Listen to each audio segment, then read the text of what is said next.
Hello everyone, welcome to the channel Psych Learning. So we are at our last step of the thing we have started. हम class 11th का last chapter motivation और emotion करने जा रहे हैं. इससे पहले हम चैप्टर 7 तक के सारे चैप्टर्स कंप्लीट कर चुके हैं. इसके अलावा क्लास 12th के तो हम सारे ही चैप्टर डिटेल में कर चुके हैं. तो जो भी वीडियो आपको दोबारा देखनी है, रिपीट में देखनी है, आपने नहीं देखी है तो देखनी है, तो आप आराम से उसे हमारे यूट्यूब चैनल पर जाकर देख सकते हैं. चैनल को सब्सक्राइब कर दीजिए ताकि आपको आगे की वीडियोस पता चल जाए. नोटिफिकेशन ऑन रखिएगा ताकि आपको जैसे ही कोई वीडियो आए उसकी नॉलेज आपको मिल जाए. इसके अलावा आप कोई भी तरीके से आपको कोई डाउट हो, कोई भी क्वेरी हो, आपको किसी भी चीज में कोई प्रॉब्लम हो, तो उसके लिए आप हमें रीच आउट कर सकते हैं यूट्यूब कमेंट सेक्शन के थ्रू, ईमेल के थ्रू, व्हाट्सएप के थ्रू, टेलीग्राम के थ्रू या फिर इंस्टाग्राम के थ्रू. आप सारे ही हैंडल्स को हमारे किसी भी हैंडल पे एक्सेस कर सकते हैं. आप मैसेज कर सकते हैं. We will definitely get back to you. इसके अलावा अगर आपको लग रहा है कि ये these things are not working, classes का या और भी चीज कोई आपको साइकोलॉजी के रिलेटेड प्रिपरेशन करनी है और आपसे नहीं हो पा रहा है, आपको उसके लिए पर्सनल असिस्टेंट चाहिए, पर्सनल क्लासेस चाहिए, तो उसके लिए भी आप हमें मैसेज कर सकते हैं एंड आप हमारे साथ क्लासेस स्टार्ट कर सकते हैं.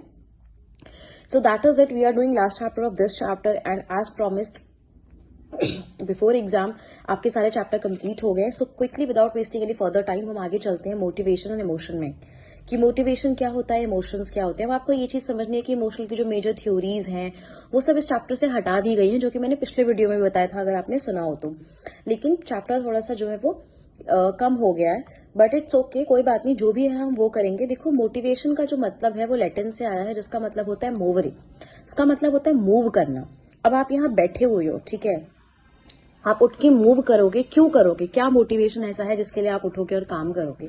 भूख लगी है, खाना खाना है, कुछ अचीव करना है लाइफ में, आपको कुछ भी करना है, उसके लिए आप क्या करोगे? आप मोटिवेशन शो करोगे. ठीक है, तो सबसे पहले जो है मोटिवेशनल साइकिल की बात करेंगे. आपको किसी चीज की नीड होती है, जरूरत होती है, जैसे मान लो पेट में खाना नहीं है, खाना जो है वो मांग रहा है. फिर आपको ड्राइव आएगी, यानी साइकोलॉजिकल नीड आएगी कि चलो उठ के कुछ काम करना है.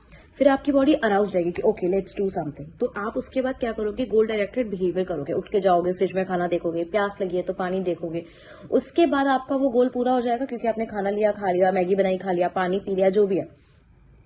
उसके बाद अराउजल जो है वो रिड्यूस हो जाएगा, कम हो जाएगा. बट क्या आपको लगता है कि उसके बाद वो जिंदगी भर के लिए हो गया सटाइटी पूरी? नहीं ना. उसके बाद दोबारा नीड आएगी, दोबारा ड्राइव आएगी. तो ये एक साइकिल इस तरह से चलती रहती है. I hope this is clear. Then we have type of motives. अब मोटिव्स क्या होते हैं कि आप काम करने जा रहे हो या आपका जो मोटिवेशन है वो किस किस तरह का है, किस किस टाइप का है. सबसे पहला मोटिव है बायोलॉजिकल मोटिव, या जिसे हम फिजियोलॉजिकल भी कहते हैं. इसका मतलब जो मोटिव है वो आपकी बॉडी के अंदर से आया है, वो ऐसा इंस्टिंक्ट आपकी बॉडी से आया है, बायोलॉजिकल नीड है, उसमें इम्पेटस है, उसके लिए काम करने के लिए ड्राइव है. तो आप मतलब उसमें आपका कुछ साइकोलॉजिकल रोल नहीं है, सब कुछ बायोलॉजिकल है. उसके लिए सबसे पहला है हंगर, जब हमें भूख लगती है, स्टमक कॉन्ट्रैक्ट करेगा.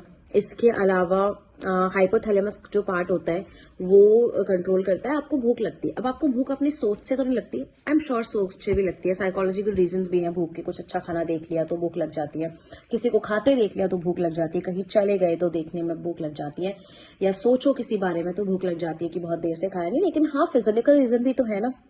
साइकोलॉजिकल से ज्यादा तो फिजिकल रीजन है कि भाई भूख लगी क्योंकि पेट में कुछ नहीं है, अब खाने को दिल कर रहा है.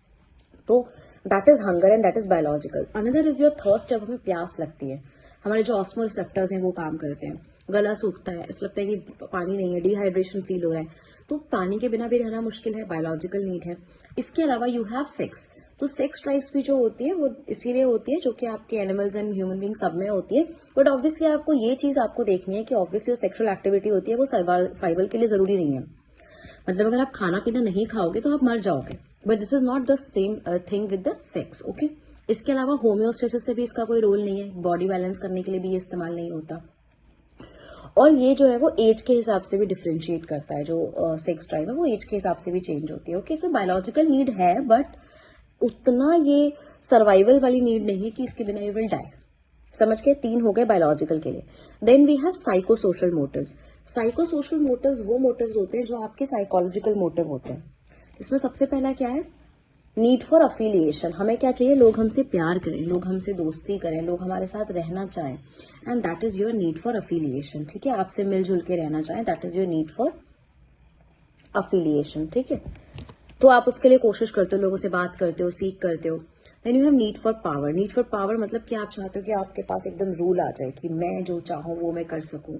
वो पावर, सेंस ऑफ पावर आपको लगनी चाहिए कि नहीं, मेरे हाथ में भी बहुत चीजें हैं, मैं भी जो चाहूँ वो चीजें मैं कर सकती हूँ या कर सकता हूँ।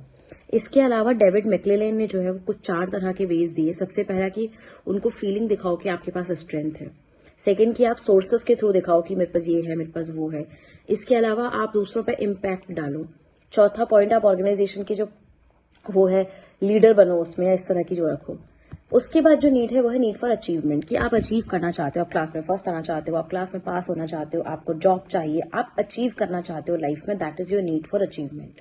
Then you have curiosity and exploration, आपको क्यूरियोसिटी है जानने की कि अच्छा ये क्या होता है, ये क्या होता है, that is your psychological need. Explore करना कि अच्छा इसके बाहर क्या होगा, इसमें कैसे होगा, ये कैसे वर्क करता है, that is your exploration. Okay, is it clear? Okay, then we will do Maslow's hierarchy of needs. Maslow's hierarchy of needs क्या होती है कि अब्राहम मैस्लो ने बोला कि नीड्स हमेशा ना एक लाइन में होती है। फॉर एग्जाम्पल, फिजियोलॉजिकल नीड, खाना पीना सब मिल गया। उसके बाद सेफ्टी नीड, कि रहने के लिए एक छत चाहिए, रोड पे नहीं रह सकते। पहले खाया पिया जिंदा रहे, फिर छत चाहिए। बिलोंगिंगनेस नीड, दोस्त चाहिए, परिवार चाहिए। एस्टीम नीड, कि आपको ये चाहिए लोग आपकी वैल्यू समझें, आपका वर्थ समझे कि हाँ आप हो यहाँ पर, आपको इज्जत दे। सेल्फ एक्चुअलाइजेशन इज की सबसे हाईएस्ट पोटेंशियल, जहां पर आपको लगता है okay what ever I have done is the best with my flaws, गलतियों के साथ, हर चीज के साथ अपने आप को आप एक्सेप्ट करते हो, and that is your self actualization needs. आप समझ रहे हो? This is your self actualization need, right. उसके बाद इमोशंस की हम बात करते हैं, हम जो फील करते हैं। अब इजार्ड ने 10 बेसिक इमोशंस दिए, प्लुटचिक ने 1 प्राइमरी इमोशंस दिए, तो इमोशन के टाइप होते हैं, ठीक है। इसके अलावा culture and emotional expression, para language, non verbal चीजें जो होती हैं, नमस्ते बोलना, आंखें झुकाकर बोलना, जैसे इसमें लिखा हुआ है गेज बिहेवियर भी होता है। तो जो एशिया के लोग होते हैं वो थोड़ा सा ऐसे बात करेंगे, इधर देख के, आंखों में आंखें डाल के बात नहीं करते हैं। डार्विन ने बोला जो बेसिक इमोशंस है, जैसे कि Joy, fear, anger, disgust, sadness and surprise, ये यूनिवर्सल होते हैं। हम ऐसे हंसते हैं, ऐसे रोते हैं, ऐसे गुस्सा दिखाते हैं, वो सब जगह सेम होता है, लेकिन कल्चर का भी इम्पैक्ट जो है वो पड़ता है अलग अलग। इसके अलावा इमोशनल लेबलिंग जो कल्चर्स देते हैं, बहुत जगहों पर एंगर के लिए 46 वर्ड्स हैं, ठीक है। कहीं पर 40 रिस्पॉन्सेज एंगर के लिए, 81 रिस्पॉन्सेज फेशियल एक्सप्रेशन जो है वो कंटेम्प्ट के लिए है, 10 हैप्पीनेस के, 8 लेबल्स किसी जगह जगह पर जापानीज का दिया हुआ, तो जगह जगह पर इमोशंस को प्रेजेंट करने का तरीका भी जो है वो कहीं ना कहीं अलग होता है।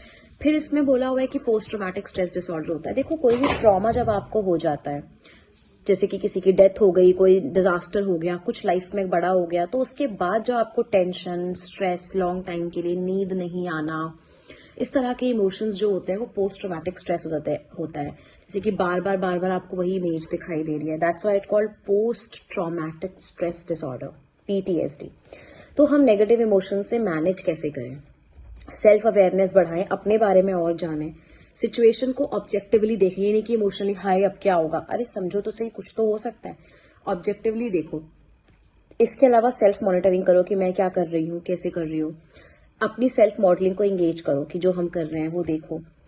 अपना परसेप्शन का तरीका चेंज करो, क्रिएटिव बनो कि अच्छा कुछ नया सोच सकते हैं इसमें, ठीक है। गोल्ड रिलेशनशिप्स बनाओ लोगों के साथ, दोस्तों के साथ, फैमिली के साथ। एम्पैथी समझो, दूसरों को भी उसी इमोशन से समझो कि वो लोग भी वही इमोशन में गो थ्रू कर रहे हैं। कम्युनिटी सर्विस जो है वो उसमें पार्ट लो आप, आपको अच्छा लगे।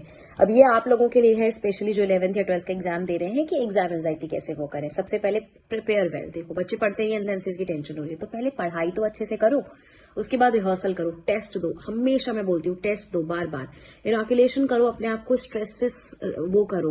बोलते जैसे रेनकोट से आप अपने आप को रेजिस्ट करते हैं पानी से, वैसे अपने आप को रेजिस्ट करो कि मुझे स्ट्रेस नहीं होना है। पॉजिटिव थिंकिंग रखो, हमेशा सपोर्ट लो। अगर आपको लगता है आपसे नहीं हो पा रहा है, फ्रेंड से पूछो, टीचर्स से पूछो, ट्यूशन टीचर्स से पूछो, जहां पर भी है। इसके अलावा अगर आपको और भी स्ट्रेस है, आप रिलैक्सेशन टेक्निक्स अपनाओ, रिलैक्स करने की कोशिश करो, और थोड़ी एक्सरसाइज भी अगर हम करते हैं तो हमें रिलैक्स फील होता है। इसके बाद अपना एंगर, कैसे गुस्सा कंट्रोल करना है। गुस्सा बहुत आता है आजकल जनरेशन को, या वैसे भी आता है, तो उसके लिए क्या क्या करें? अपने थॉट्स को रिकॉग्नाइज करो, गुस्सा करने से पहले सोचो, रियलाइज करो कि आप ही अकेले इसे कंट्रोल कर सकते हो। ऐसी सेल्फ टॉक मत करो कि अपने मैं ऐसे हूँ, वैसी हूँ, ऐसा। अपने से ही बात कर करके खुद को खराब मत करो। कभी भी अपने इंटेंशंस जो है वो दूसरों पे मत डालो। इरेशनल बिलीफ से बचो कि नहीं, गलत नहीं सोचना है, कि हम सोचेंगे नहीं वो तो हमेशा है ही ऐसी, वो ऐसे ही करती है, क्योंकि हम ऐसा सोचेंगे तो फिर हमें और गुस्सा आएगा। तो कुछ अच्छे तरीके निकालो कि हम एंगर को कैसे पॉजिटिव तरीकों से जो है वो एक्सप्रेस कर सकते हैं, ठीक है। इसके अलावा अंदर की तरफ देखो, ये नहीं कि बाहर की तरफ आप गुस्सा दिखा रहे हो। और थोड़ा सा समय दो चेंज के लिए, ये नहीं कि आपने आज रियलाइज किया कि ओके मैं कल से गुस्सा नहीं करूंगी और कल से आपने गुस्सा करना बंद कर दिया। ऐसा नहीं होता है, देखो चीजों में टाइम लगता है, आप समझ रहे हो।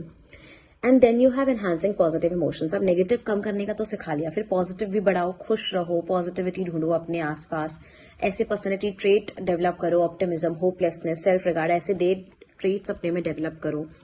अपनी सिचुएशन में पॉजिटिव मतलब ढूंढो, क्वालिटी कनेक्शन बनाओ, लोगों से अच्छी दोस्ती बनाओ, एंगेज रहो किसी ना किसी काम में मैस्ट्री लेने के लिए, क्योंकि काम में लगे रहते हैं तो हमें बेटर फील होता है। इसके अलावा a faith that embodies social support, self support लो कि हाँ सोसाइटी भी मेरे बारे में अच्छा सोचती है, और जो भी चीजें हर दिन रोजमर्रा में हो रही हैं उनको पॉजिटिवली इंटरप्रेट करो। ये नहीं कि everything which is there is for the bad, ऐसा आपको नहीं सोचना है। और खुश रहना है, खुशियां देनी है, किसी और के लिए वेट नहीं करना है कि वो आपको खुश करेगा या करेगी। आप खुद खुश हो, खुद से हैप्पी रहो, खुद से अपना एंगर कंट्रोल करो, and you have all the control in your life. So be happy with this. We have completed 11 का सारे chapters. This is your bit of a summary and your questions also. I hope आपको सब कुछ समझ में आया। Chapter काफी easy, काफी छोटा है, तो एग्जाम में भी इतना ही आएगा। I am wishing you all a very very good luck. आप अच्छे से एग्जाम दो, अच्छा सा स्कोर करो, अच्छे से 12th में जाओ, एंड देन और अगर आप 12th में हो तो आप उसके बाद अपनी अचीव करो, और अगर उससे भी आगे अचीव कर लिया है तो achieve whatever you want to do in your life. I wish you very very all the best. With this we have completed the series for class 11th, for all the chapters. class 12th का हम already कर चुके हैं जैसा मैंने बताया, तो आप YouTube कमेंट सेक्शन पे बता सकते हैं अगर आपको लिंक नहीं मिल रहा है। अदरवाइज YouTube के चैनल पर आपको इजीली मिल जाएगा, नहीं भी मिलेगा you can always reach out to us. Take good care of yourselves. Bye bye. Meet you soon in the next few videos.